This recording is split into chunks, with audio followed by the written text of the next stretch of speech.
representation coming into Game 5 of the day. We'll see how that is used here on the Rift. It's going to be Korea coming out of the blue side and Turkey All-Stars on the right. They make their way to the Rift. Looks like it's going to be Ambition just keeping safe with Faker in the beginning, and we'll see how many kind of head poke out from the fog of war they can get here and figure out what Turkey's planning early game. And already we've got the Comet Respect build coming out. It used to be in the case of the Misfortune and the Graves, back when Graves was an AD carry, that you would see the Respect Graves start, which was like cloth armor and then pots, because you were accounting for the damage. Now you've got boots and a 4-pot start. So naturally you want more potions because you're going to get poked, you're going to lose more health, and you just want the sustain so you can sit in the lane. It's really annoying too, just to get Make It Rain commented all the time from Misfortune. Prey's going to have fun with that as well. You just place it outside the minions, make sure you don't push, and you're always doing damage. And it syncs up so well. I think Make It Rain's like a 17-second cooldown. Comet's like a 14 or 17-second cooldown that it starts. So usually when your Comet comes back up in the early levels, Make It Rain is also available. Oh, from support to AD, still just makes you want to pull your hair out. We'll see how Prey and Gorilla play it. One of that most notable duos we know, so many years together. Not many supports and AD carries can even say that together. Usually it's switched up so much. And Prey is one of the only attenders at this All-Star that has been the representative on the LCK every single time. So show off. Quite an accolade for himself. But you are right, you know, usually Prey and Gorilla, they don't get a lot of assistance. It's probably not the way he wanted to go. Yep.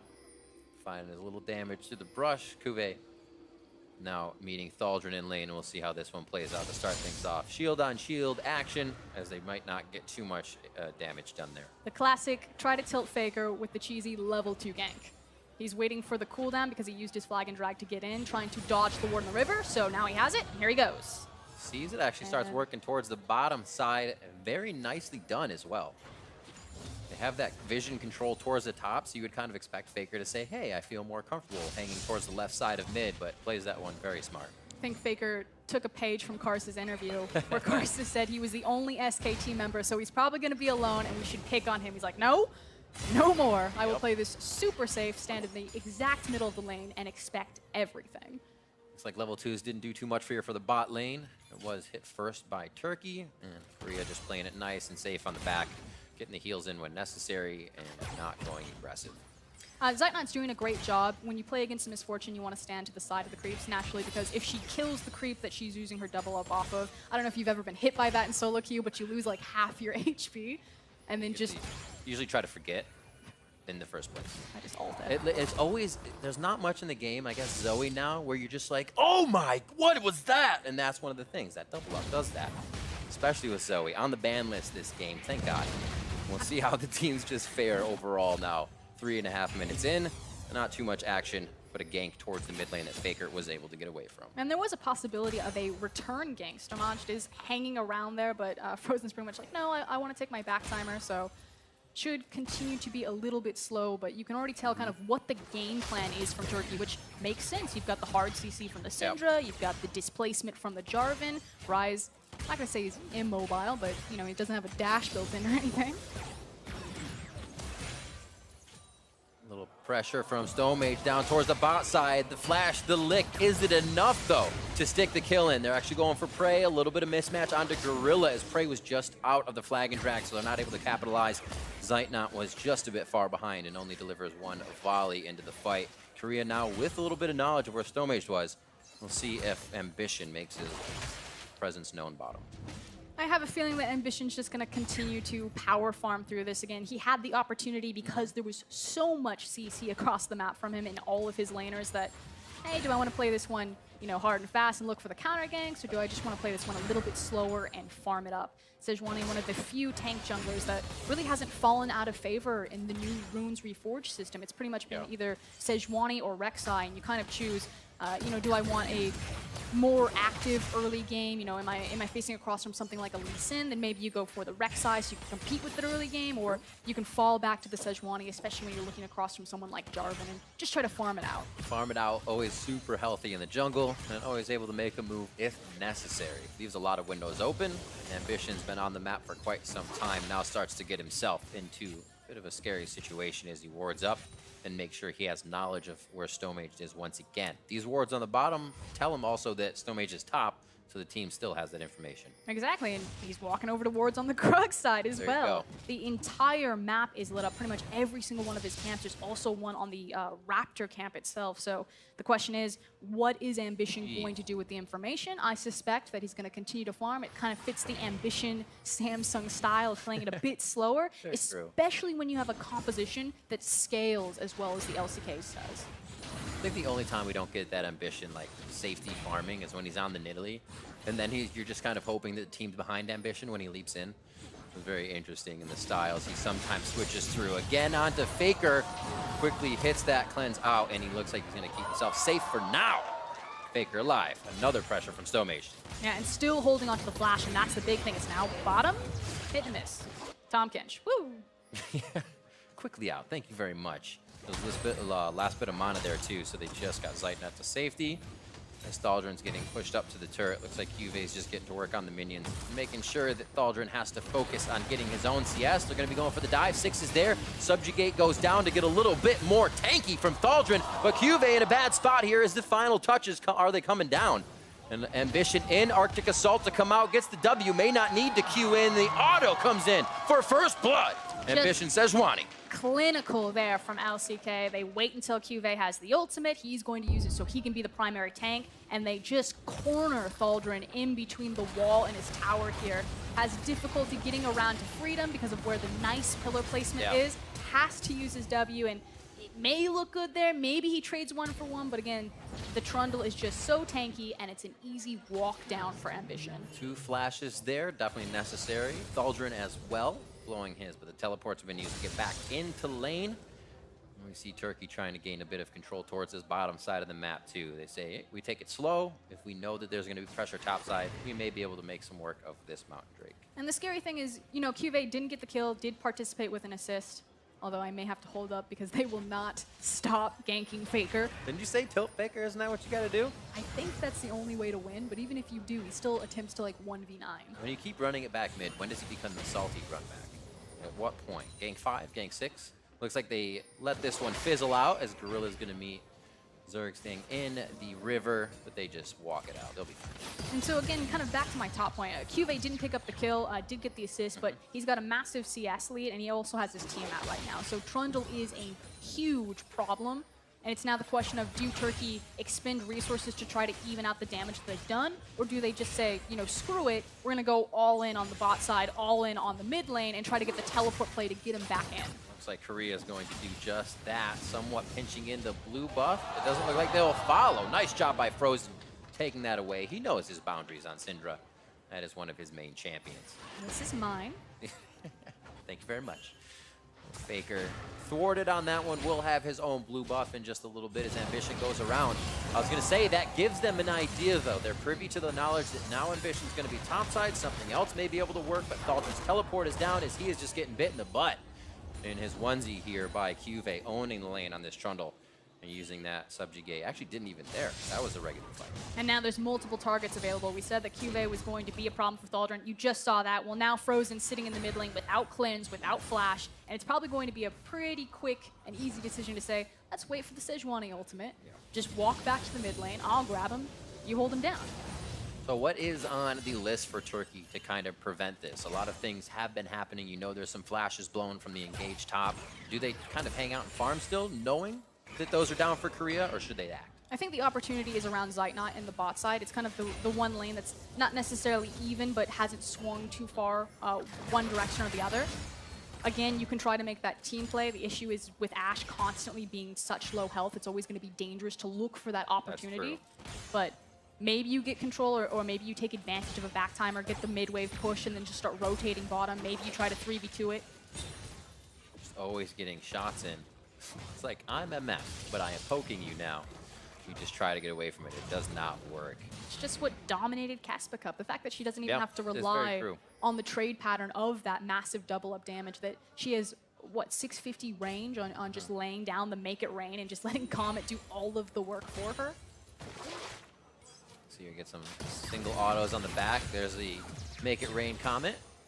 And just out of range for a double up on that one, but they're playing safe. They're okay with having a bit of an advantage in that lane and not trying to push it further where they could make any type of mistake. And you can see that Ambition is responding to that, trying to slip into the river, again, create that safety net of vision so Gorilla and Prey can have the information that if they want to continue to be aggressive, they can push forward. But right now, it's really about denying as much farm as possible, and you're starting to see that open up between the two AD carries, although that is a big wave pushing into Zeitnot.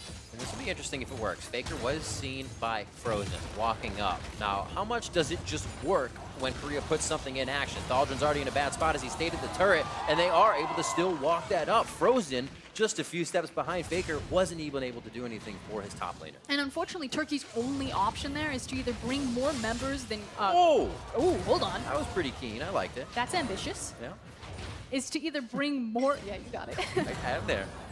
More members than Korea has, or just let it fall. A little more ambitious as well in front of the turret. Frozen, very, very low, goes down himself. Stomage, one last shot. Faker gets the double kill in. Gets himself out of turret range along with Ambition.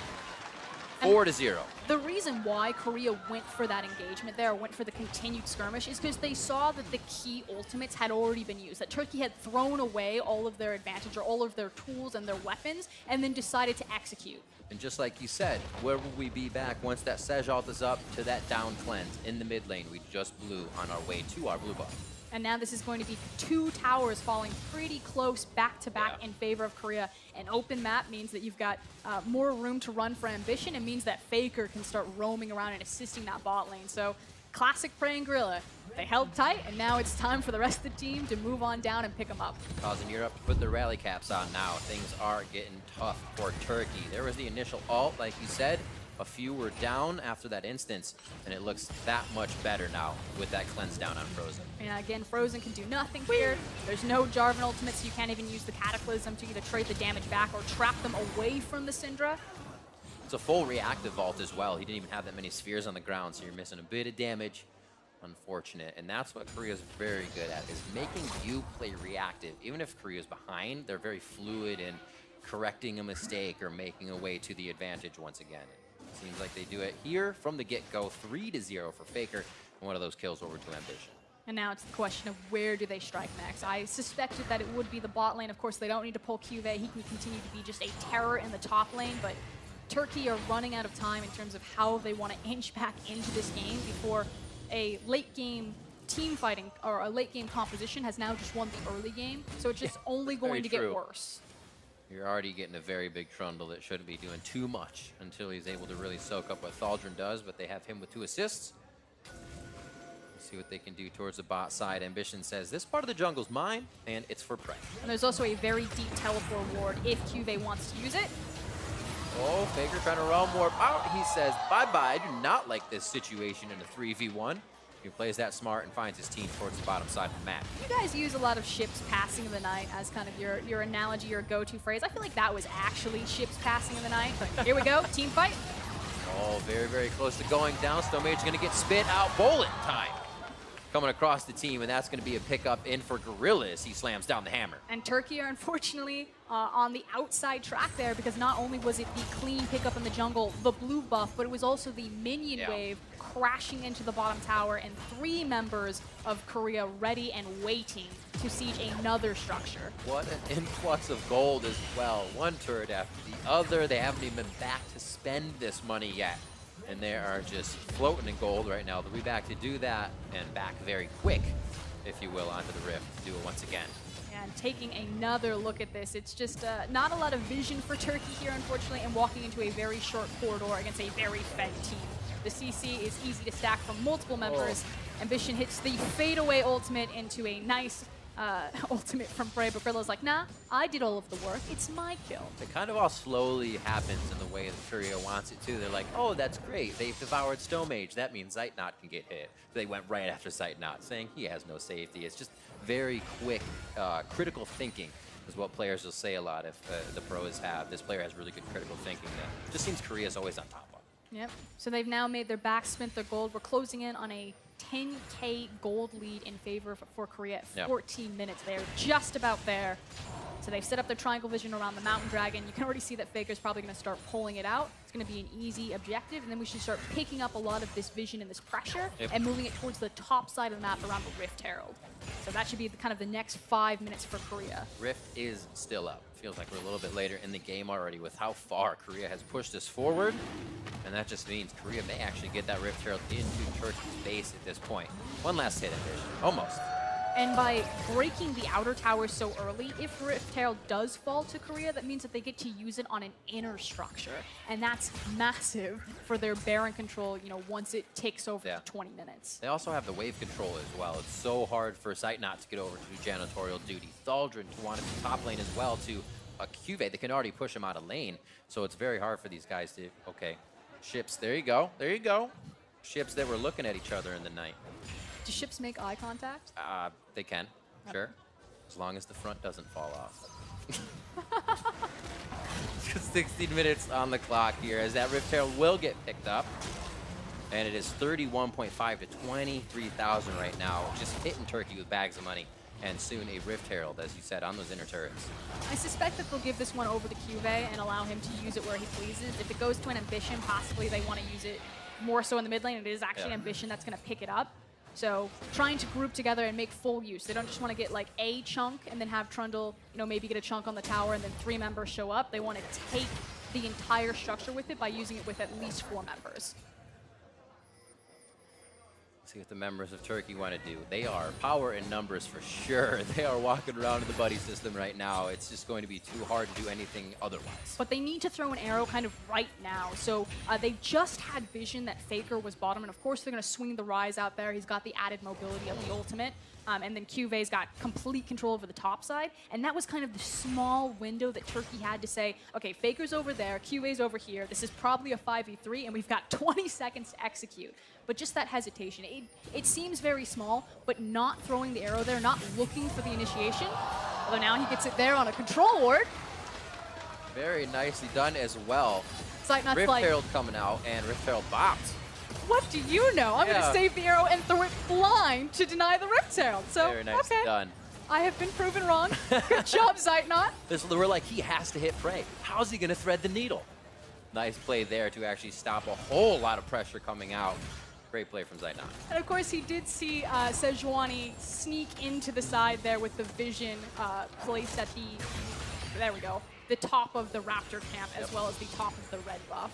But that was really cool. That was absolutely awesome. Faker now says, we're not done here in mid lane. They're still keeping that pressure just past the river. Like I said, if you're able to go past the river with your entire team, it is not looking good for your opponents.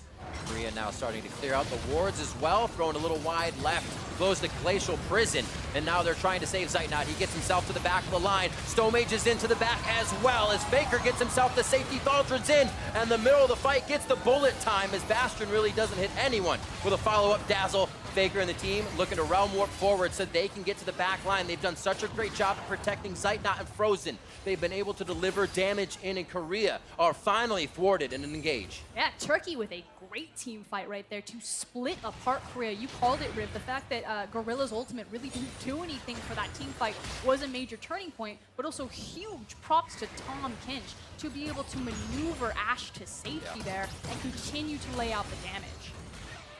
That is the one they needed as well. I mean, good hit from Korea as well. They say they don't have an arrow. This should actually be quite an easy fight. And, you know, Korea is just trying to flex their dominance. They didn't get the tower because they couldn't use the Rift Herald, so they're trying to go for these micro objectives like the red buff and to continue to push their advantage, but they just get really split in this team fight. It was a great knockup from Stomage. He gets to the back line. Thaldrin is joining him, but the two carries are still protected. So while the tanks are causing havoc to the back line, Frozen and Zeitnot, with the help of Tom Kinch, just kind of get to walk through Korea and force them out of the jungle. And we talked about it a little before. You said Cosmic Radiance always better when you use it on your own accord. There, in reaction, the damage was already done by Turkey, and they were able to push forward. Zeitnot staying alive, putting out 3,000 damage in that fight is imperative for Turkey to keep this going. And the big thing is that it pumps the brakes on Korea's snowball. Yeah, a little bit. This little voyage. Not a voyage he wanted to completely take. Just himself back into the game. But I did like the idea. They threw the arrow, Tom Kinch was ready to go. Unfortunately, it just didn't connect, and Korea is still going to play the rotation game as they now swing it to the top side, find the waiting creep wave. One of those old fun solo queue plays when you run teleport Ash, throw an arrow down middle, teleport to the turret and kill the guy when he gets hit. I actually have a Smurf just for that named Ashhole. There you go. There you go. There you go. I was right about you. 6-1, 20 minutes in. We'll see here just about 10,000 gold for Korea, but usually that means an entire game from them. Not many teams can come back against the prowess of the Korean All-Stars when they can get a lead as such. But Korea did struggle against Turkey a couple of times in the World Championship. We now have a little bit more skirmishing. Like not able to Lot deliver more the damage. skirmishing. That Blade of the Rune King is actually chunking down these guys pretty good. He has very tanky opponents going up against. So if he can keep himself at range, he's going to keep himself in a good spot here. That's not going to help, but a beautiful disengage from Turkey, denying a lot of damage. Can they deny the turret, though? They threw out the Maokai ultimate. Don't believe it's going to do too much. Korea wants to fight right through it. They find Stomage. He goes down immediately. Oh. Zergsting brings Sightnot back, and Thaldrin is left to try and walk out of this, but they cut the tree down. 8-1 is 2 more picked up by the Korean All-Stars. And that's a good demonstration of the difference between Korea and other regions. It's the fact of where they're picking the fights. Yes, Turkey look confident, they look strong, they're trying to force them out of the jungle, but Korea say, no, that's not why we're here at all. We're not fighting over Raptor Camp, we're fighting over your tower. Right, that rinse and repeat. Exactly, they take the structure, they swing it to Baron, and now it is red zone defense for Turkey here. Faker in a bad spot, takes a little preliminary damage to start off the fight as Frozen sets up the orbs, but he doesn't have an ult. He still gets a Scatter the Weak, takes down Thaldrin. Rather, that was the team, I'm sorry, that was Ambition, and now they're going to be continuing the fight. Zergsting gets himself back, thought he would live, but Faker is able to take him out that time, and now it is Sightnot. He does not have Zergsting, and he goes down without the protection. Korea is finally starting to pick Turkey apart in these fights instead of one by one. Frey getting a little too greedy, and he's going to be doing that until he comes back up to hope it doesn't happen again. Faker. They're going. Still mage, little ambitious, I like it. A lot of low health to make you do some really crazy things. Faker was like hide around the corner, can I just run up? We take another look at it. Great zoning from Cube there, gets a super nice pillar, slows them all down. Yes, he trades his life for it, but the damage has been done because the Baron is secured by Korea. A little bit close for comfort, especially with Syndra in the game, who has very high burst damage, but they showcase why they're the super team, take it down, and then take the rest of the fight. Sightnot, at that point, you're just like, great. Going down, you kind of know it. Didn't use heal on that one. Knows he's probably going to have a better chance using it in another fight. And we'll see what Korea can now do with the Baron. The All-Stars are going to make their way around the map. Probably allow Faker to do a bit of a split push until they get all the minions in their favor. Turkey's trying to do a good job of clearing that out and saying we need breathing room so we can at least take a few fights before they're in our base. Yeah, and the priority lanes for Korea, of course, are going to be the mid and the bottom. You want to secure that Baron inhib. Mid gives you most control over the map, especially because that bot inhib is very damaged and very low already. Speaking of what Turkey want to do at that point, you're exactly right. They've kind of got a very tiny window left in this game to try to make something happen. We talked about their pick tools as their win condition, and that's really all it is. You're playing Yahtzee. You're just throwing it out, seeing what you catch, and hopefully it's something good. Can this even be a Thaldrin teleport behind? Because they're really, the front and the back line of Korea melds together if anything were to happen to Frey. It's also the fact that the gold discrepancy is so massive that even if Thaldrin got exactly, even if Turkey got the best case miracle fight, it's a good way to put it. Still might not be enough to turn the tides of this. They're gonna have to go real scrappy and real crazy. Kind of weather this storm or a very big mistake from the Korean All-Stars, but I feel like that's not something you see at All-Stars. Unless they might be very, very far ahead. Almost a case here as possible pressure to Stomage in the top. Ambition doesn't take hold of that, though. I mean, Ambition said in an interview that Korea will not lose a match. This is true. They already fell to the LMS, so... Point. He's lying to us. Oh, Stomage goes in, finds Prey on the backside. Arrow is going to hit Gorilla on the front, though, as the Cosmic Radiance comes down. Korean All-Stars are able to deliver the damage back to Turkey, and now they're onto the inhibitor turrets and the inhibitor inside Turkey's base. That was just beautiful. The fact that the Cosmic Radiance hits just as Prey is using the ultimate. So yes, it was used reactionary to Jarvan trying to go for the engagement, but all of the damage was front-loaded as Korea are just running through them. 25 minutes on the clock, turning the Turkish All-Stars base into shambles. The Korean All-Stars will look for the last bit of damage on the Nexus as Faker goes down on his Ryze for the first time in the game, and that is going to be Korea at 2-1. A 25-minute steamroll from the LCK Superstars. They found their groove in that game for sure. Faker with quite a bit of pressure on the mid lane. As you said, the Turkish All-Stars were trying to go in saying, if we can tilt Faker, we can get the game. But today, an untiltable man played League of Legends in the mid lane for Korea. Yeah, and Jarvan did what he could. He had, I think, 2 to 3 ganks on the mid lane. He threw some pressure down into the bot side, but like you said, Faker is the best for the reason. Absorbs all of that pressure. Prey and Gorilla like, we're used to this. No one's